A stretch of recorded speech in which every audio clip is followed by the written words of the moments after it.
Hey yo, it's Wild Riley. I'm back with another permaculture food forest update. I just want to show you some progress that I've been making here.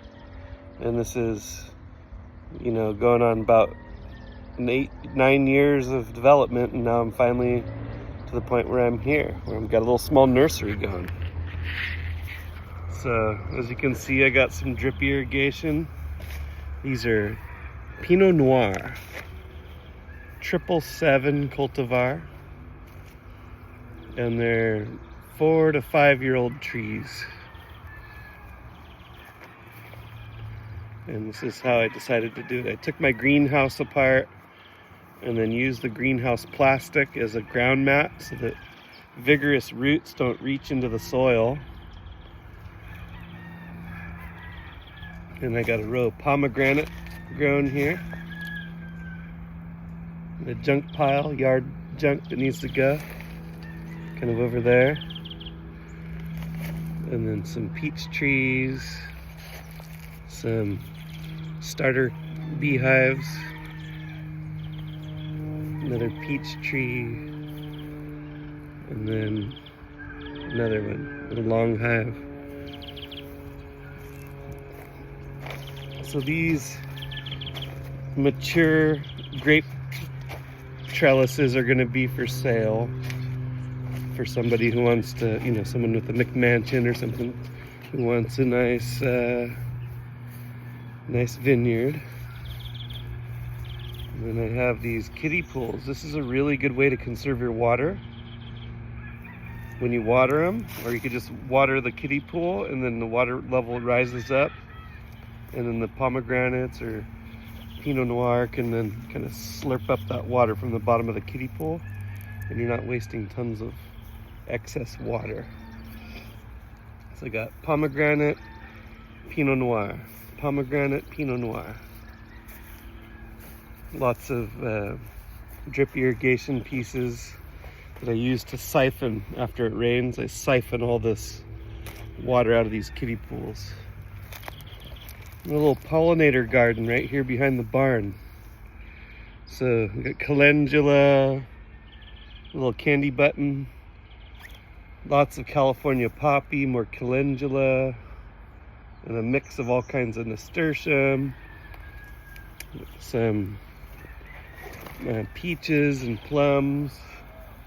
I'm always battling the gophers out here. We got sandy loam out here on the central coast. So that's all running down. This is all a pollinator hedge. Then we have in the ditch, we have wild blackberries, razor wire.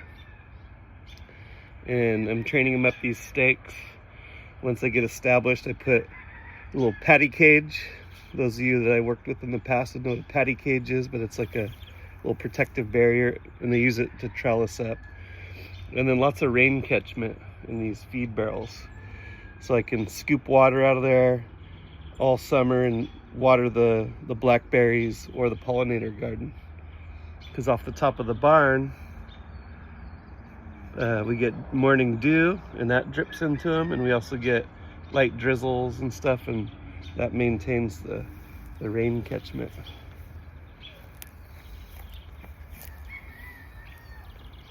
I like to plant some natives in here too, so we got a black walnut. I also stuck that eucalyptus tree in the ground, and that's the same age as the black walnut. And then in the paddocks behind the black walnut, there's elderberry. I also have some elderberry here. And then I got a lot of prickly pear cactus. This is one of my favorite edible plants, this prickly pear. My buddy Jose gave me a couple different varieties, and since then I've collected more. Big paddles, really small thorns, and when they're grown fresh paddles, they're really tasty, and they're good for type 2 diabetes. Heading on down this hedge. The dogs trample this hedge a lot, so it's not my best one on the property, but it does pretty good. And then we have here another elderberry, the blue elderberry. And this is a very productive tree.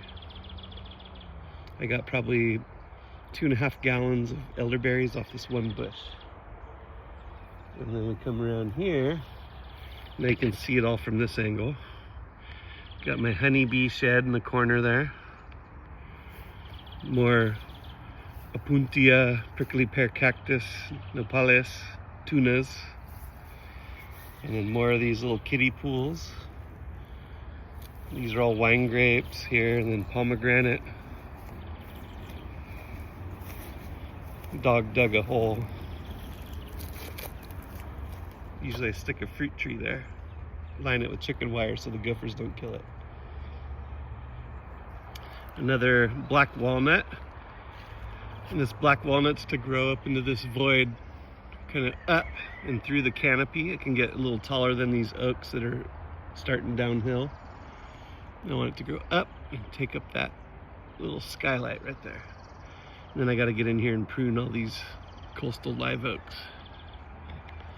When I moved, man, almost 10 years ago, these junipers came with my move.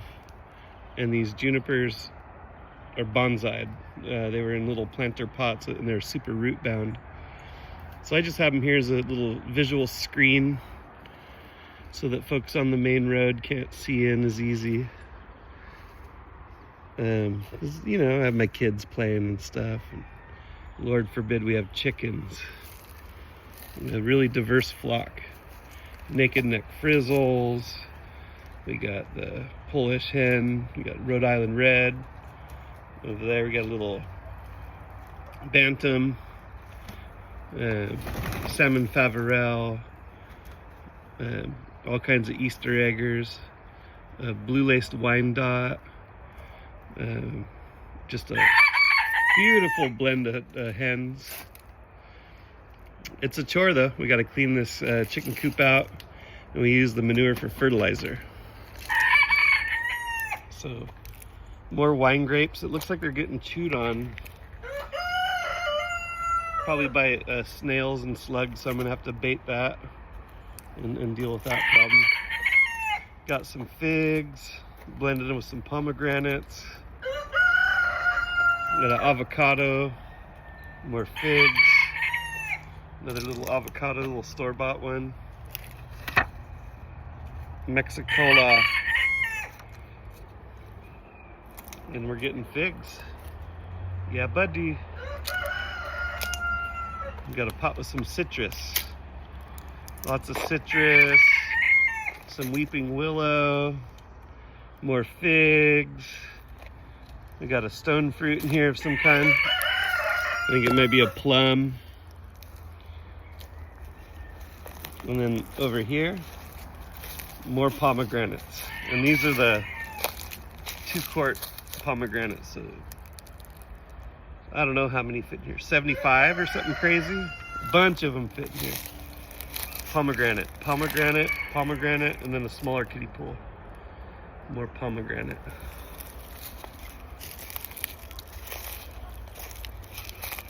So once you have a pomegranate tree growing, or a fig tree, or a wine grape, you can start pruning it and then cloning your clippings, and that's what I'm doing. You gotta clone the scions. We got some oaks, kind of waterlogged. We got a toy on.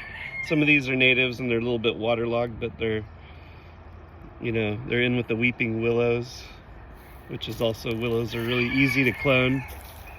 And then here we got more elderberry. Elderberry along the fence, along with the aloe vera. Then we got my forge, my branding iron set. And then over here this way, it's my little barbecue spot, my little summertime corral. These are all apple seeds. So different varieties of apples. When I cut up an apple or any kind of plant, there's avocado. I plant the seed.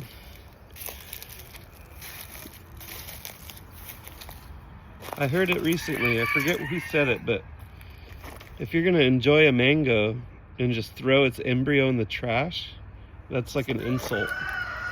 You should take that embryo and plant it and start another mango tree or whatever tree. And I couldn't agree with that more. We could have a Garden of Eden on this planet if we all just were a little bit less reckless. These are multi-graft apples. Some of these grafts, they didn't take too well. Maybe it's too late in the year, but this is a chisel style graft. So it's supposed to fit in there. We're supposed to mesh the cambium layer and the bark and everything, and for some reason a lot of them didn't take last year, but that's okay. It's an old tree. So this is where I have my multi-graft apples, my mature figs. They're probably gonna have to go in a kiddie pool or go on drip soon. And they create like a little grove around this bottle cap table that's now starting to decay and fall apart.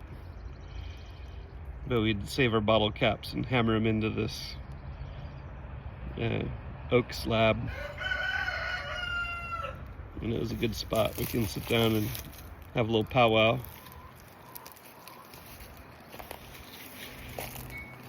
Here's a graft that actually took, even though it's kind of rough. I wish it healed a little bit better, and I mark them with nail polish. And that helps me remember where they're at, because sometimes they heal really well and then you'll never know where they were. And then every year I use a different color of nail polish until it's starting to fade out, and then I'll recoat it with whatever year I have. You can see in here, nail polish, that's a graft. I grafted this chunk on and it established, and I grafted another chunk onto that, and then another chunk. So when this blooms, it's probably gonna have multi-different colors of flowers, which is cool. And then I use the excess space to grow strawberries so that the little Skittle munchers can find something tasty. And this is just a mix of pomegranates and avocados, Nanking cherries, and some muscadine grapevines. I'm gonna go with some muscadine wine, another Nanking. And then Indian soap plant. And that's grown in here with some other stone fruit and apples and figs and deodar cedars, which are a cultivar my buddy Nick gave me. And then in here we have Peruvian lily, some more muscadine, apples, some more apples, another deodar cedar baby. I'm stoked that they're doing good. So yeah, there's a little 14-minute update on the old permaculture food forest. These are all interesting scions that I've cloned, or little cultivars that I've sourced. And once you get some momentum, it can really take off. And before you know it, you have yourself a little Garden of Eden grown. I hope you do the same thing, because it forms resilience.